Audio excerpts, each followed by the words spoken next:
Hey, welcome back to the channel. I am really glad you're here, and today I just want to give you a little update about what's been going on here behind the scenes, because I haven't really put out any content in almost 2 weeks, and you're probably wondering what's going on if you follow the channel. It's not that I haven't been doing anything, it's that I really haven't been recording because I've been working on lots of other projects that generally are not compatible with the channel. Specifically, I've been working on this project right here. And this is an addition that we put on the house well over a year ago, but we're doing it, you know, kind of paycheck to paycheck. So it's taken a long time. But I figure I'll show you what's going on and also some of the other things that I've been doing here. When we bought the farmhouse 3 years ago, we needed just a little more space. And the most valuable way to gain that space was to add this shed dormer off the roof. And I have to say that was probably one of the greatest things that we came up with, because what happened is it gave us 2 extra spaces up top there, which is so great because that roof is such a steep pitch and the house is very narrow. I could only stand up right in the middle of the attic space. So it was essentially worthless space. So not only did we gain extra rooms up there, but we were able to fully insulate it. We were losing a lot of energy at the roof. So now the top of the house is super tight, super insulated. So that was a great move. The other thing is this little shed kitchen. You know, these old farmhouses didn't even have kitchens when they were built. And as kitchens started to become popular, I guess, with indoor plumbing, you'll see a lot of these old farmhouses have what's called a shed off to the side. And they just built this kind of lean-to, and that's the kitchen. And it's really tiny. It's enough room, I guess, to prepare things, but no room really for a kitchen table or anything. So we thought we need at least one nice space to entertain or have folks come over. So on the back side of the house, there was like a 12 by 12 overhead deck. And we tore off that deck and extended the room, or made a room off the back of the deck, and then added the porch to the back, which is really exciting for me because we're very close to the road here, but by having this porch, which is going to be screened in, we can sit and have just such a nice view of the meadow and the property.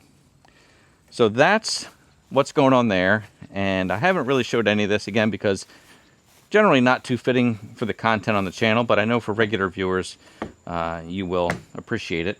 So this has been my work area, but I want to go in and show you what I've been doing inside. So inside here, again, messy work area, but I've been doing a lot of work here. We are going to insulate this. I'm going to use a combination of spray foam and fiberglass batting, mainly because of the cost. To do the whole thing in spray foam would cost like $12,000 or so. But by combining a layer of spray foam, which will seal the entire outside, and then put fiberglass batting on top of that, it's going to give us the R value that we need, which is quite a bit here. We have to do like R60 up in the ceiling, and I think R30 in the floors and walls. I'm not sure. Anyway, we're going to do that. I've got a quote for that, and that's going to happen. But before I do that, I had to get the electrical inspection done, which is done. So the rough-in electrical is done. The inspector actually complimented me and said, what a fine job. So I was happy to see that. I've got a plumbing inspection coming up because this is going to be, the only plumbing in here is the kitchen sink. So pretty simple, but I had to run plumbing from the basement of the old house. And the challenge is that between the old house and the addition is a 15 by 15 room on a concrete slab. So I was unable to get the plumbing from the basement over to this crawl space. So I'll show you what I did.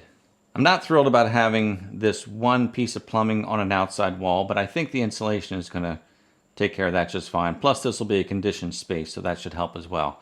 But I ran the plumbing across this header here, and then it ducts in to the other side of this room here. Now, this is weird. A lot of people wouldn't like this. But in this room, where the plumbing comes through, comes through up there, and I have it running along this beam, which I can just enclose that and hide it. And then the plumbing goes into the basement entry there. Then it runs down into the basement and connects to the water heater and the main plumbing. So that worked. But electric was equally challenging. So here's the main panel for the house, and I put a sub panel in where the addition is. So I've got that coming up through this hard conduit and going out into that other room. The conduit comes out above where that panel is. I've got it running along the outside wall here.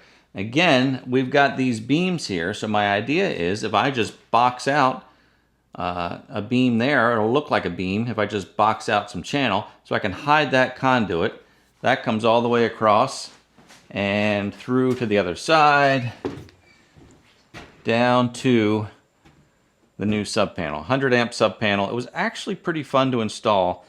I kind of like electrical work, at least basic electrical. I really enjoy it quite a bit. Here we have to put these combination arc fault circuit and ground fault. So it's a combination breaker. They're really expensive. I've heard that people don't like them, but you've got to pass the inspection, so that's what I had to do. And I've got separate breakers for refrigerator, microwave. I've got 2 different walls of outlets on separate circuits, lighting on a 15 amp. This is going to be a 40 or 50 amp for a range, so that's going to be popped in. Oh, right there, I've got the space ready for it. But I don't know what I'm buying yet, so I'm holding off on that. But I've got the wire run down under the crawl space and popping up where the range is going to be. The layout of this kitchen is going to be a tall pantry in the corner, the refrigerator, a little bit of cabinet and counter space, and then the kitchen sink, dishwasher, more counter space. Well, counter space goes all the way to the end with some upper cabinets there, a corner cabinet, wrap around with more cabinets. The range is going to be right here in the middle, and then a little bit more cabinetry to the right, and then we've got a little cabinet here by the back door, which we always call the going out cabinet or the going out counter. That's for stuff that's going out. So a little corner there, and then probably an island in the middle there, and a little room for a table here. But kitchen cabinetry has been another challenge. So for the kitchen cabinets, I started out like most of us, and I went to a big box store. Now we have some local cabinet companies, and as much as I like to shop local, kitchen cabinets can be extremely expensive. So I thought, let me at least start looking at the big box stores. We've got quite a few cabinets in here, and the first quote came in at well over $20,000, and that's not even counting countertops. We wanted to go with the tall 42-inch cabinet, so there's no space above the cabinet. You don't have to dust it or anything, all the way to the ceiling. So that was a lot, and then we re-quoted it with 36-inch or 30-inch cabinets, I forget, and that came in at like $18,000. And these were for MDF, which is the kind of a particle board construction. The faces and doors are solid wood, but the cabinetry is the MDF. So like $18,000, and you know, that's what they cost generally. But then I started looking at these ready-to-assemble cabinets, and I was really nervous about it because I'm thinking, is this going to be like junky furniture that you put together? I did a lot of research, and I went with the RTA Store. The cabinets are all plywood construction, solid wood frames, solid wood doors, soft closed doors, soft closed drawers. Pretty impressive. So for the past week, I have been assembling cabinets and doing 2, 3, 4 a day. And finally, just 2 days ago, I got them all assembled. Again, really impressive. You know, they've got like dovetail joinery there. Again, they're plywood. I used wood glue and clamps. I could, if I could show you a drawer, the drawers are all dovetailed as well. All solid wood, really nice. So I have to say, I'm impressed with these, and they're even better than the cabinets that we bought for our old kitchen, which again was 30 years ago, but they were plywood and or particle board, the other ones, and they held up fine for all those years. But these, to me, look even better. So I'm really happy with that. I also bought this laser leveler on Vivor the other day because I thought, you know what, for the price, it was like I forget how much I paid for it. Couple $100, I don't know. But I just thought I'm gonna thank myself for having that. And they say the green line is better than red, so that's what I went with. I don't know how to use it yet, but I'm looking forward to trying that out. Oh, here's one of the drawers. I can show you the quality of the drawers here. All nice dovetail there. Again, I wood glue. I shot a couple brads in there. Soft close, and the sliders are underneath, which is nice. So you've got full extension. The drawer comes all the way out to the back. And again, pretty impressive. Now, after I put this sub panel in, I started thinking maybe that would have been some neat content for the channel. I think a lot of people would have enjoyed that. But at the time, I was a little concerned. I wanted to make sure I was doing it right. And even though I've got permits, you know, fact is I've got some local people watching, and sometimes you don't want people knowing your business, especially if I didn't do it right. I didn't want to have to deal with that. So I did it. Then the inspector came in. He looked at it. He said, great job. So I guess in hindsight, I could have showed what I did. I just didn't want to show anything that might not have been right. If I ever do it again, I can show you, because now I know that I was doing it right. Even though I was pretty confident, you know how that goes. So anyway, I'm really proud of this 100 amp sub panel. It was really fun to put in. I do wish I would have gotten more breakers, but it's for one room. So if I ever need to run more electric, I can go back to the main panel. Let me go outside and show you what I've been doing out here. Of course, Irma and Kermit are all grown up. I can't even tell them apart unless I get really close to them and figure it out. Kermit's actually taller than Irma now. I guess because he's a ram, even though he's a fixed ram. He's bigger than her, but only by an inch or two. So, you know, if they're standing next to each other, you can see which one's taller.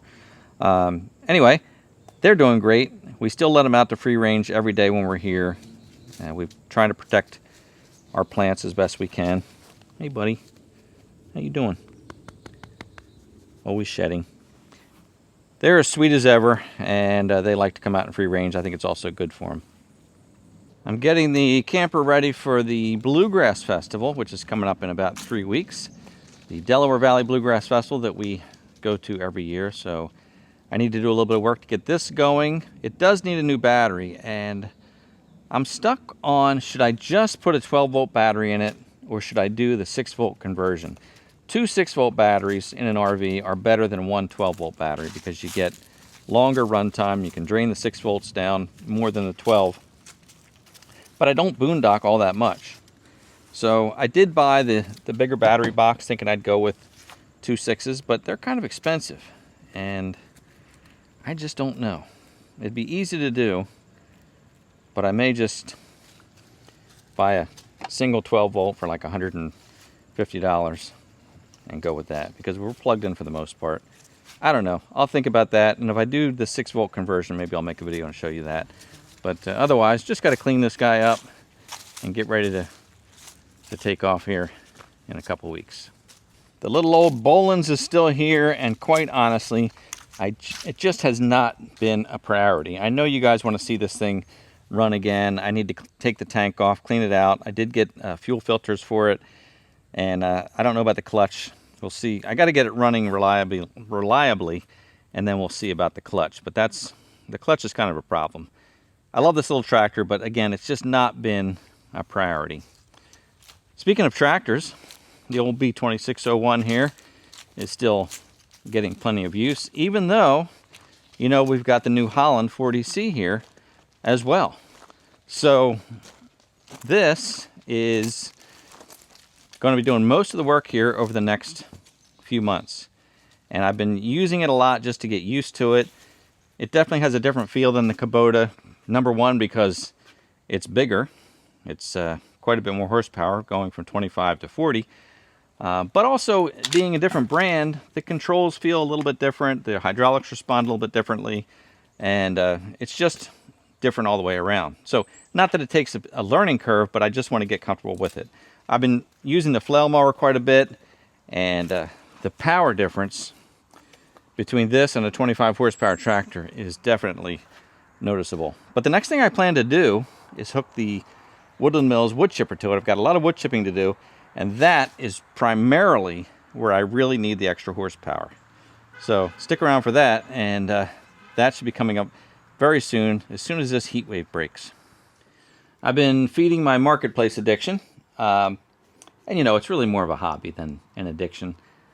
I do enjoy marketplace, and I've been buying and selling, and in my mind, if I can break even, then I'm pretty happy with that.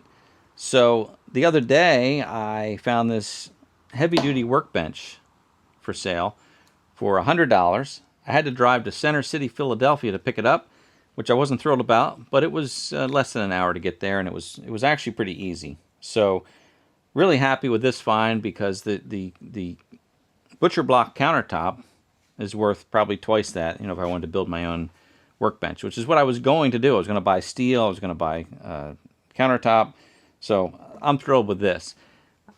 I also have not been able to mount my vices on anything since we moved here. I have 2 vices, and I thought, why do I need 2 vices? So I sold one of the vices, which was actually the newer one. I had this old Wilton vise that I bought at an auction when I was probably about 18 years old. I've had it all this time. It was on a workbench in the basement. I had one in the garage, one in the basement. We don't really have a basement, a usable basement here, so I don't need 2 vices. So I decided to keep the old Wilton, which is made in USA.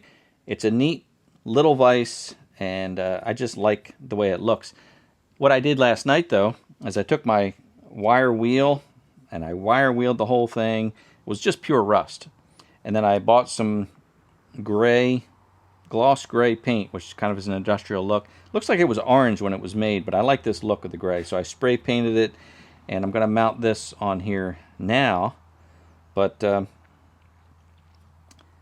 that's another thing I was doing. I thought, you know, maybe I could record what I'm doing, but I didn't. Sometimes you just want to get things done. So this is what I've been working on here. And then, of course, I need to clean an area of the barn. I've got big dreams about how I'm going to make a workshop area in here, but we've just got more junk to get rid of first. And it can be overwhelming at times. I feel like I just want to empty everything out and just start over again, but that's not realistic. Let me share a couple tips with you, though. I was going to mount this vise all the way at the corner because I would like to be able to work off this end of the workbench or this end of the workbench. What I don't like about this vise is it won't rotate 90 degrees. It only rotates 45 degrees. So that doesn't really help me much. If it rotated 90, then you could have either side available to you. But since it doesn't, I'm going to move it in over to here, and that's because I need to get past the leg that's under here to drill these holes. So here's a tip, though, I wanted to share with you. When you mount a vise on a workbench, if you can, mount it close enough to the edge so that if you have something long in the vise, it can drop down in front of the table to work on it. And, you know, if I put this back even to there, and then I put something long in the vise, it hits the table. So if you can, measure or mount it so that something long can drop to the floor. At least you'll have that much extra workspace available to you. So that's what I'm going to do right here. So I've marked this out, and I'm just going to start by drilling 4 1/4-inch holes, and then I'll drill bigger holes from there.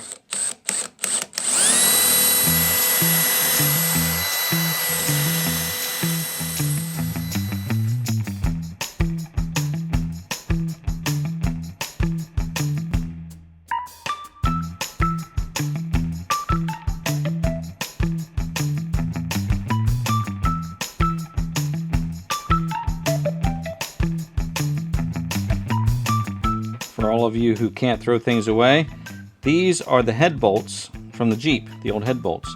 And they're a little longer than I need, but they're super high grade, and they're 1/2-inch thread. They're going to work perfectly to hold this vise down. Good thing I saved them, and I have exactly 4.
Gotta say, those head bolts look pretty sharp on there.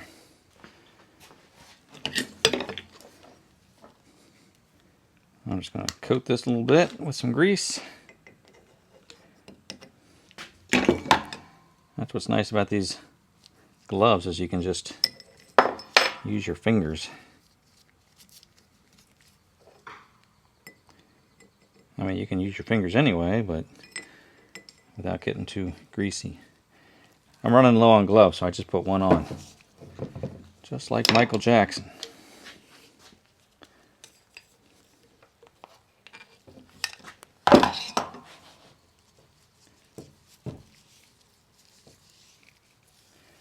Nice. Now,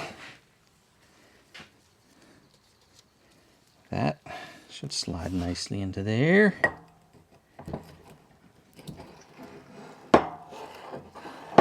Very nice.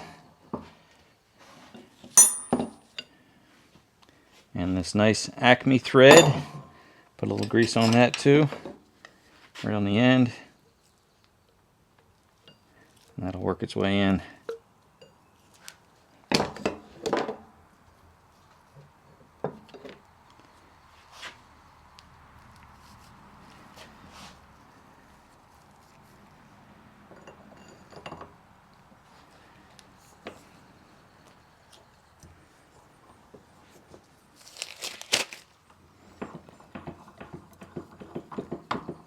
Yeah, these old Vises are really well made. Just a lot tighter of a tolerance. Okay, so that goes there. Guess I should put some grease on that end too.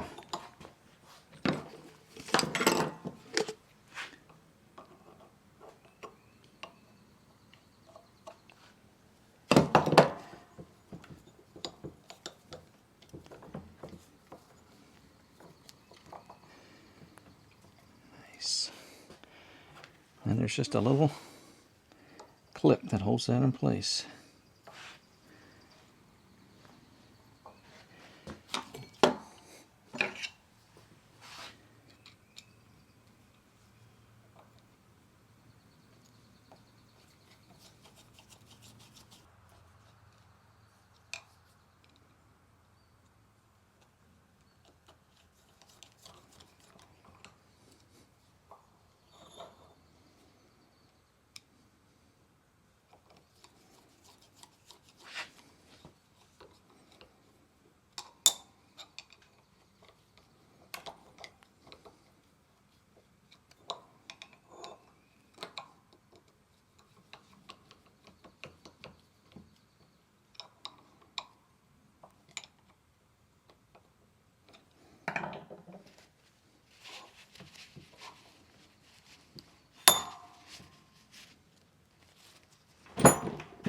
Very nice. See, that only rotates that far, so we'll just keep it right here in the middle. Lock that up.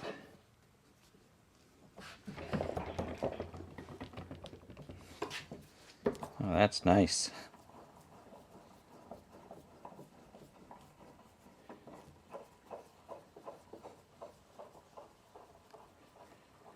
That is just a beautiful piece of long forgotten American craftsmanship.